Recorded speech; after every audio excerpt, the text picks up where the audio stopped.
नमस्कार, state live देख रहे हैं आप और मैं हूं आपके साथ श्वेता। खबरों की शुरुआत करेंगे बिहार से, जहां मुख्यमंत्री नीतीश कुमार ने सचिवालय स्थित संवाद में 59,028 विशिष्ट शिक्षकों को नियुक्ति पत्र प्रदान किया। इसके अंतराल 55,845 प्रारंभिक शिक्षक, 2,532 माध्यमिक शिक्षक और 651 उच्च माध्यमिक शिक्षक शामिल हैं। मुख्यमंत्री ने सांकेतिक रूप से नियुक्ति पत्र प्रदान किया। इस अवसर पर कार्यक्रम को संबोधित करते हुए मुख्यमंत्री ने कहा कि जिन विशिष्ट शिक्षकों को नियुक्ति पत्र प्रदान किया गया है, उन्हें बधाई एवं शुभकामनाएं। आप सब खुश रहें और मुस्कुराते रहें और बेहतर ढंग से अपनी जिम्मेदारी का निर्वहन करते रहें। उन्होंने कहा कि हम लोगों को यहाँ काम करने का मौका मिला तो शिक्षा के क्षेत्र में बेहतरी के लिए कई कदम उठाएं। सभी शिक्षकों से मैं ये कहना चाहता हूँ कि वो अच्छे से बच्चों को पढ़ाएं और उनका विकास करें। मैं शिक्षा मंत्री से भी कहना चाहता हूँ कि वो शिक्षण कार्य को पर नियंत्रण निगरानी रखें। सभी बच्चे मन लगाकर पढ़ें।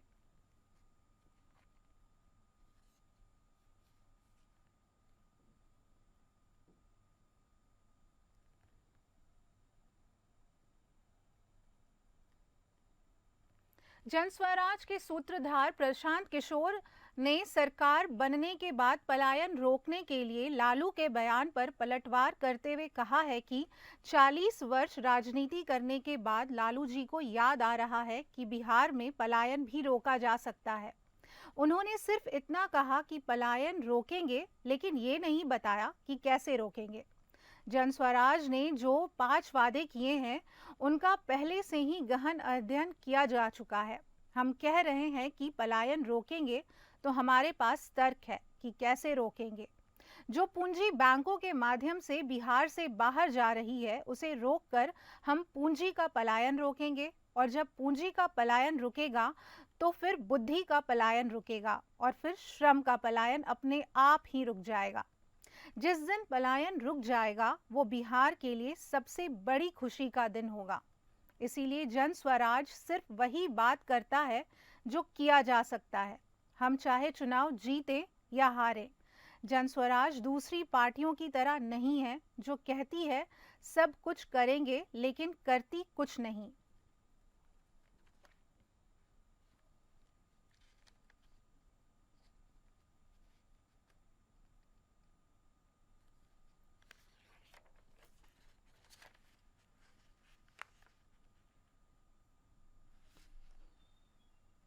अगली खबर बिहार के सुपौल जिले से है, जहां प्रतापगंज थाना क्षेत्र में 23 फरवरी को एक नाबालिग लड़की का अपहरण हुआ था। अपहरित लड़की बुढ़ेश्वर की अन्य कुमारी है।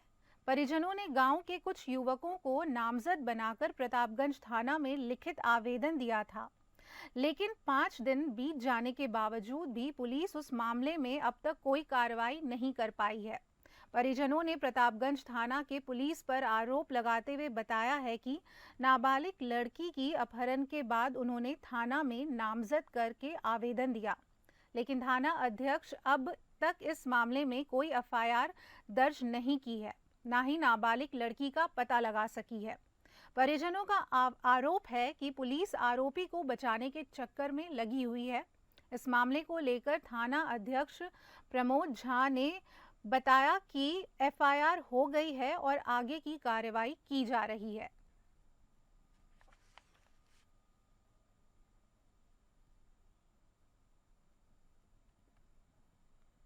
मामला सर यही है कि रविवार के रोज तारीख 23 तारीख को 7 बजे शाम को मेरे बच्चिया ने हटिया से आ रहा था।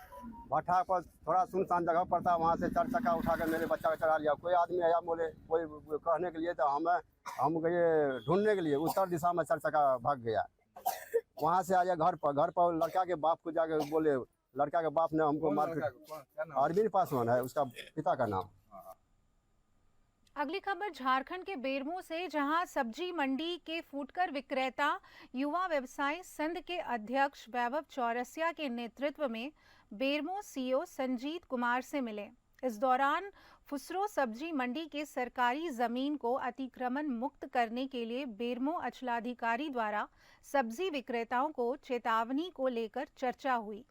संघ के अध्यक्ष और अन्य प्रतिनिधियों ने सीओ से इस संबंध में जानकारी लेने के बाद कहा कि भूमि पर कृषि उत्पादन बाजार समिति द्वारा लगभग 20-25 साल पहले बताया गया था कि उसके संबंधित दस्तावेज उन्होंने अंचलाधिकारी को सौंपा है, जिस पर उन्होंने आश्वस्त कराया है कि दस्तावेजों की जांच की जाएगी। कहा कि सरकारी जमीन को अतिक्रमण मुक्त करने का निर्देश मिला है, इसके तहत हमने अतिक्रमण हटाने का निर्देश दिया है।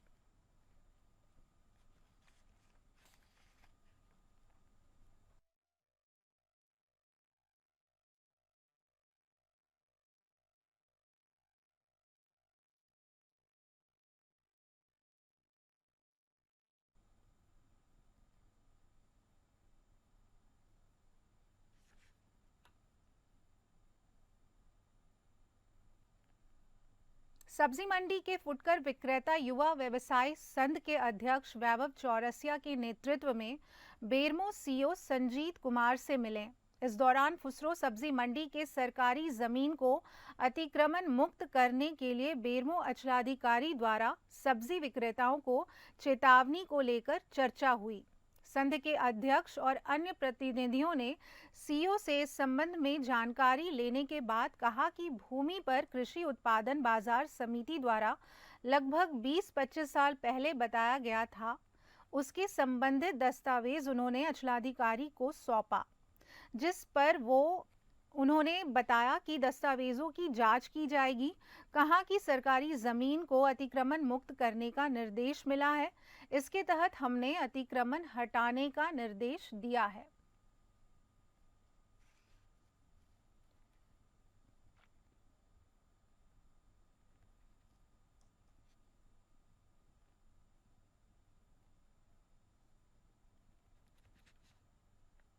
अगली खबर पंजाब के मोगा से है, जहां राज्य भर में चलाए गए ऑपरेशन आसो के अधीन मोगा के एडीजीपी शिव कुमार मोगा ने एसएसपी अजय गांधी ने पुलिस स्टेशन सिटी से शुरुआत करते हुए साधा वाली क्षेत्र में सर्च ऑपरेशन चलाया। उन्होंने कहा कि जिले में हॉटस्पॉट की विशेष चेकिंग की जा रही है, वहीं मोगा में ऑपरेशन चल रहा है। नशे के धंधे में शामिल अनसरों को चेतावनी देते हुए उन्होंने कहा कि पंजाब सरकार की जीरो टॉलरेंस पॉलिसी के तहत नशा तस्करी में शामिल लोगों के खिलाफ सख्त एक्शन लिया जाएगा। उनके द्वारा बनाई नाजायज संपत्ति पर भी कानून के अनुसार कार्रवाई की जाएगी। उन्होंने कहा कि ऐसी कार्रवाई आगे भी जारी रहेगी, वहीं पंजाब को नशा मुक्त किया जाएगा।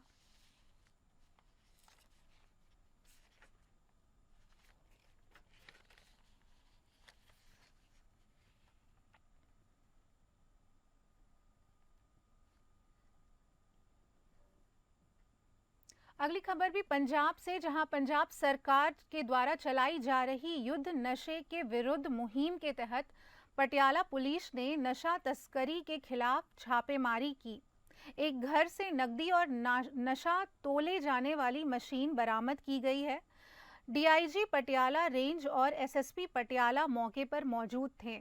अभियान के दौरान पत्रकारों से बातचीत करते हुए डीआईजी पटियाला रेंज मनदीप सिंह सिद्धू ने बताया कि डीजीपी पंजाब के सख्त दिशा निर्देशों के तहत ये कार्रवाई की जा रही है। सिद्धू ने कहा कि ये इलाका नशा बेचने के लिए बदनाम रहा है। जिस घर में तलाशी अभियान किया गया, वहां से नकदी और अन्य सामान बरामद किया गया है। सिद्धू ने कहा कि यह मुहिम आने वाले समय में लगातार चलती रहेगी, लेकिन इसके लिए आम पब्लिक का सहयोग बहुत जरूरी है।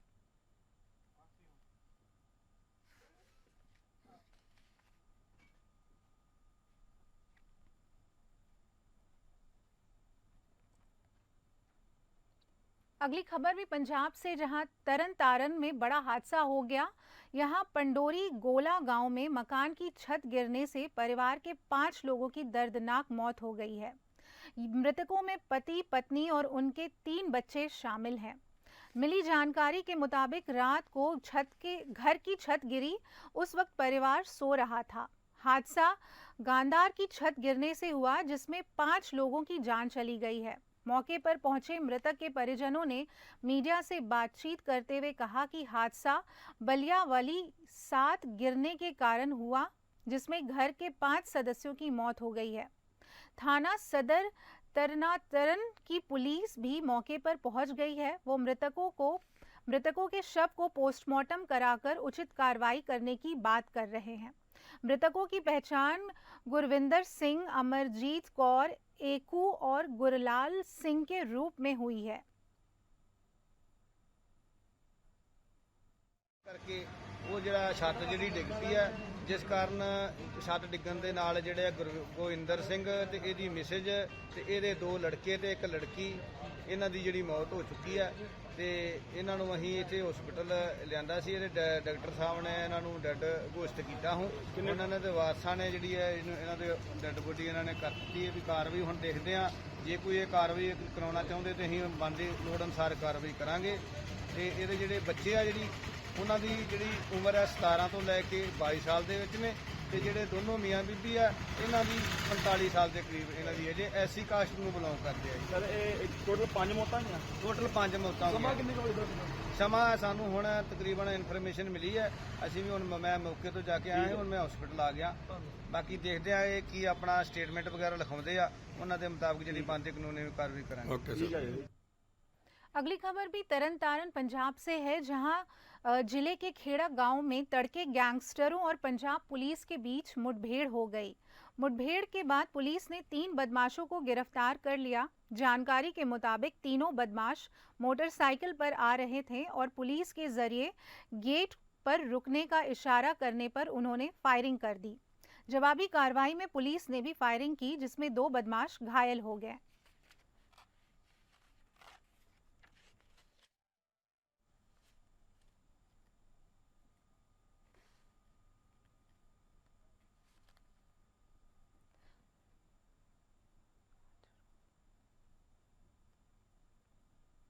अगली खबर मध्य प्रदेश से, जहां मध्य प्रदेश के खाचरोद तहसील मुख्यालय से लगभग 20 किलोमीटर दूर ग्राम डोडिया में कब्रिस्तान से दफन शव ले जाने का मामला सामने आया है। मामला मंगलवार रात का है, जहां एक कब्रिस्तान से लगातार 2 साल पहले दफन शव को निकालकर ले जाया गया।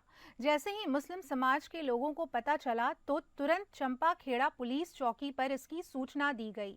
मामले की जांच पड़ताल के लिए थाना प्रभारी धन सिंह नल्याब पुलिस बल के साथ डोडिया के कब्रिस्तान पहुंचकर मौका मुआयना किया।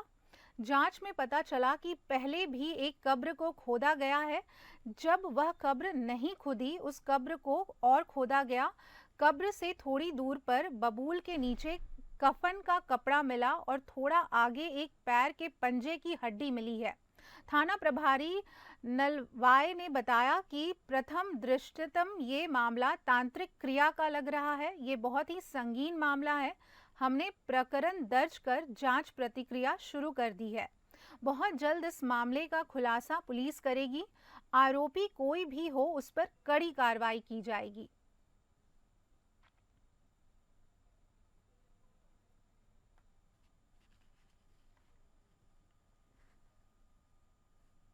रुकेंगे छोटे से ब्रेक के लिए। ब्रेक के बाद खबरों का सिलसिला जारी रहेगा।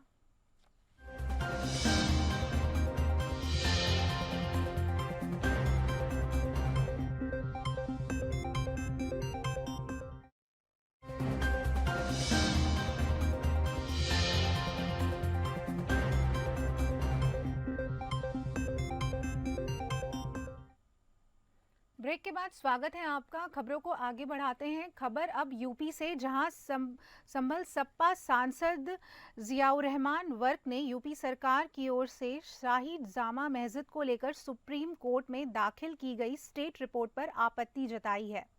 वक्र ने कहा कि सरकारी जमीन पर मस्जिद बनाने के उनके पास कोई सबूत नहीं है। यह सब बेवकूफ़ी की बातें हो रही हैं। वह शुक्रवार को रमजान से पहले सांसद अपने संभल स्थित घर पहुंचे थे, जहां उन्होंने शनिवार को मस्जिद को लेकर बात की। बता दें कि मस्जिद के बाहर कुएं को लेकर Jama Masjid committee supreme court गई थी और बीती 24 फरवरी को यूपी सरकार ने अपनी स्टेट रिपोर्ट कोर्ट में दाखिल करते हुए कहा कि सरकारी जमीन पर मस्जिद बनी है, वही कुएं का मस्जिद से कोई लेना देना नहीं है।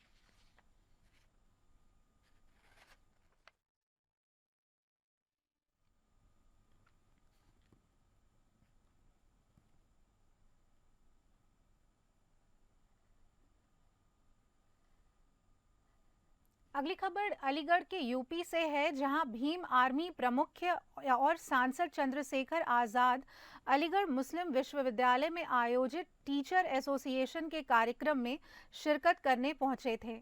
यहां चंद्रशेखर ने कहा कि अलीगढ़ मुस्लिम विश्वविद्यालय की हर एक आवाज सदन में उठाया जाएगा। संविधान को मिटाने के लिए कुछ लोग साजिश रच रहे हैं, लेकिन ऐसा नहीं होने दिया जाएगा। मेरी लड़ाई उसे सिस्टम चाहिए जो लोग सत्ता में बैठे हैं। चंद्रशेखर आजाद के द्वारा कहा गया कि जिस तरह से रास्ते में उनके ऊपर जो हमला हुआ, उसकी वजह से वो यहाँ तक पहुँचने में लेट हो गए, लेकिन सभी का प्यार मेरे साथ मौजूद है। यूपी में अपराध मुक्त जैसे बयान देने वाले लोगों के लिए यह एक सबक है। क्या आज भी यूपी में कानून व्यवस्था दुरुस्त है? जिसका सीधा सीधा उदाहरण वो हमला है जो उनकी गाड़ी पर हुआ है।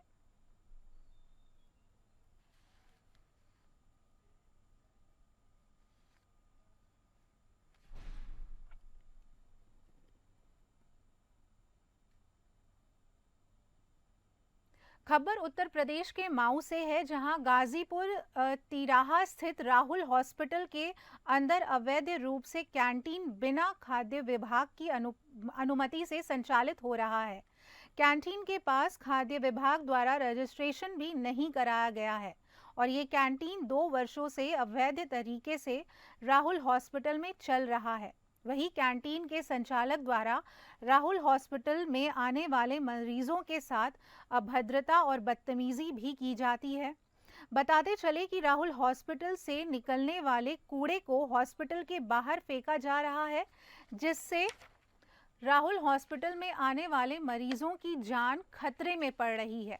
वहीं अवैध रूप से चल रहे कैंटीन संचालन पर राहुल हॉस्पिटल के डायरेक्टर डॉक्टर SN रॉय ने मीडिया से बात करते हुए कहा कि ऐसे मामले उठाना लाजमी है कि राहुल हॉस्पिटल में अवैध तरीके से कैंटीन कैसे चल रहा है।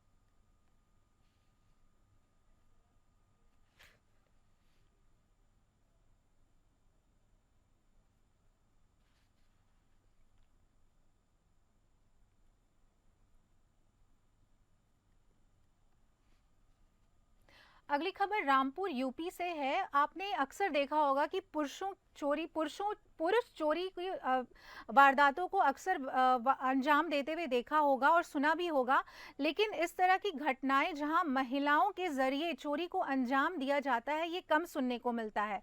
फिलहाल ऐसा ही एक मामला रामपुर में उस समय देखने को मिला जब 2 महिलाओं ने सराफा की एक दुकान से कीमती आभूषणों को चुरा ले गई। घटना का खुलासा करते हुए पुलिस ने दोनों को गिरफ्तार कर लिया है। रामपुर मिलक थाना क्षेत्र में बीते 3 फरवरी को सराफा की दुकान से सोने के जेवरात चोरी हो गए थे। पुलिस ने घटना की रिपोर्ट दर्ज कर चोरों की तलाश शुरू कर दी थी। अब पुलिस को इस मामले में कामयाबी मिल चुकी है और घटना का पर्दाफाश करते हुए मुरादाबाद की रहने वाली 2 आरोपी महिलाओं को गिरफ्तार किया गया है। पुलिस ने आरोपी महिलाओं के कब्जे में 50 ग्राम सोने के जेवरात बरामद किए हैं। वहीं कई घटनाओं के बारे में भी आरोपी महिलाओं से जानकारी जुटाई जा रही है। 3 फरवरी को थाना मिलक क्षेत्र में एक स्वर्णकार की दुकान से 2 महिलाओं ने स्वर्ण आभूषण चोरी कर लिए थे। इस सूचना के आधार पर थाना मिलक पर तत्काल अभियोग पंजीकृत किया गया था। विस्तृत विवेचना की गई, 2 अभियुक्ताओं की गिरफ्तारी की गई है। इनके कब्जे से 8 अंगूठी, 26 पीस कुंडल, 14 पीस टॉप्स आदि बरामद किए गए हैं। विस्तृत पूछताछ की जा रही है कि ये महिलाएं और किन किन घटनाओं में सम्मिलित रही हैं। विस्तृत पूछताछ के उपरांत अग्रिम विधिक कार्रवाई की जा रही है। पीलीभीत में नाबालिग छात्रा का रास्ता रोकने वाले आरोपी पर मुकदमा दर्ज कराया गया है। आरोपी का नाम शोहदा है। आरोपी पिछले कई दिनों से कोचिंग पढ़ने जाते वक्त 10वीं की नाबालिग छात्रा का रास्ता रोकता था। नाबालिग छात्रा पर छेड़छाड़ के समय छात्रा के शोर मचाने पर उसके परिजनों को सूचना प्राप्त हुई। परिजनों ने दबंग शोहदा आरोपित को पकड़कर पुलिस को सौंप दिया। स्थानीय निवासियों के द्वारा बताया जा रहा है कि उक्त दबंग शोहदा मुन्ना काफी समय से कई बार समुदाय की कई लड़कियों के साथ छेड़छाड़ करता है। वहीं पिता के द्वारा दिए गए शिकायत पत्र पर पुलिस ने गिरफ्तार आरोपी के खिलाफ धारा 124 लैंगिक अपराधों से बालकों का संरक्षण अधिनियम 2012 के अंतर्गत 7 एवं 8 के अंतर्गत मुकदमा दर्ज किया गया है। गिरफ्तार आरोपित को जेल भेज दिया गया है। पूरा मामला पीलीभीत जनपद की कोतवाली जहानाबाद क्षेत्र के कस्बा रीछा तिराह पर निकालकर सामने आया है।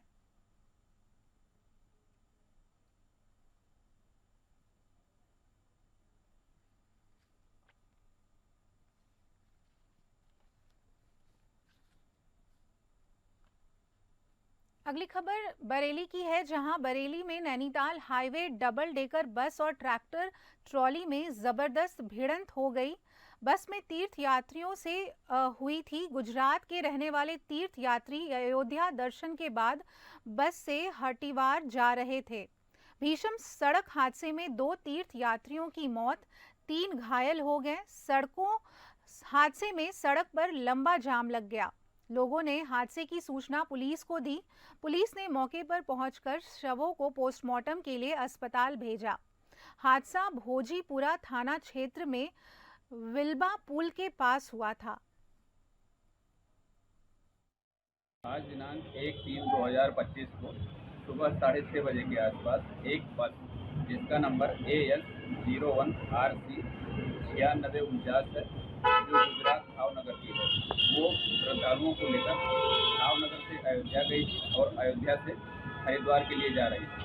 तभी बरेली में बिलवा पुल के ऊपर बस ने ओवरटेक करते हुए पीछे से एक ट्रैक्टर और ट्राली में टक्कर मार दी, जिससे टक्कर के पश्चात उसमें 2 व्यक्ति हुए, जिसमें एक आशू भाई भावनगर के रहने वाले हैं और दूसरे आशीष भाई पुत्र घनश्याम, ये भी भावनगर के रहने वाले हैं। इनकी मौके पर ही मृत्यु हो गई और 3 अन्य व्यक्ति सुनील पुत्र भाऊजी, विनोद पुत्र दामोदर, इंदुमती पत्नी दामोदर, ये घायल हो गए, जिनको नज़दीकी अस्पताल राधिका व नवोदय में भर्ती कराया गया और इलाज चल रहा है तथा 6 श्रद्धालुओं को, जिसमें 43 लोग को, उनको बस की व्यवस्था कराते हुए हरिद्वार के लिए रवाना कर दिया गया। बस व ट्रैक्टर ट्राली को कब्जे में ले लिया गया है और सब का पंचायतनामा कराते हुए PM के लिए भिजवा दिया गया है। यूपी के हरिमपुर जिले में NH 34 हाईवे पर एक बड़ा हादसा टल गया। एक तेज रफ्तार ट्रक ने कोतवाली के लक्ष्मीबाई तिराहे के पास घर के बाहर खड़ी कार और मोटरसाइकिल को रौंद दिया। घटना में मोटरसाइकिल और कार के पछड़े उड़ गए। एक्सीडेंट के दौरान कार पर कोई व्यक्ति मौजूद नहीं था। घटना के बाद हाईवे के दोनों ओर लंबा जाम लग गया। वाहन मालिक लाखों रुपए का नुकसान बता रहे हैं। कार मालिक ने बताया कि हम लोग घर के बाहर कार खड़ी कर अंदर खाना खा रहे थे, तभी अचानक बाहर से आवाज आई तो देखा कि ट्रक ने कार को टक्कर मार दी है। घटना की सूचना पुलिस को दी गई। पुलिस ने मौके पर पहुंचकर ट्रक चालक को गिरफ्तार किया। पुलिस ट्रक चालक पर केस दर्ज कर मामले की जांच कर रही है। हुआ ये भैया की गाड़ी 4 बजे यहाँ पे खड़ी थी, हम लोग घर में खाना खा रहे थे, ठीक। अब जैसे खाना खा रहे थे, अब ये पता नहीं नशे में था क्या था, इसी में जानकारी है नहीं। ये आया एकदम गाड़ी को वहाँ से मारा, उनके घर में घुस गई और पीछे का पाँचे मोटरसाइकिल पड़ी नीचे देख लीजिए। ये लगभग कितने का नुकसान है? लगभग नुकसान ही क्या, पूरी नहीं हमारी नई गाड़ी, सारी गाड़ी नहीं हुई, गाड़ी पूरी नई गाड़ी है। स्टेट लाइव में इतना ही। नमस्कार।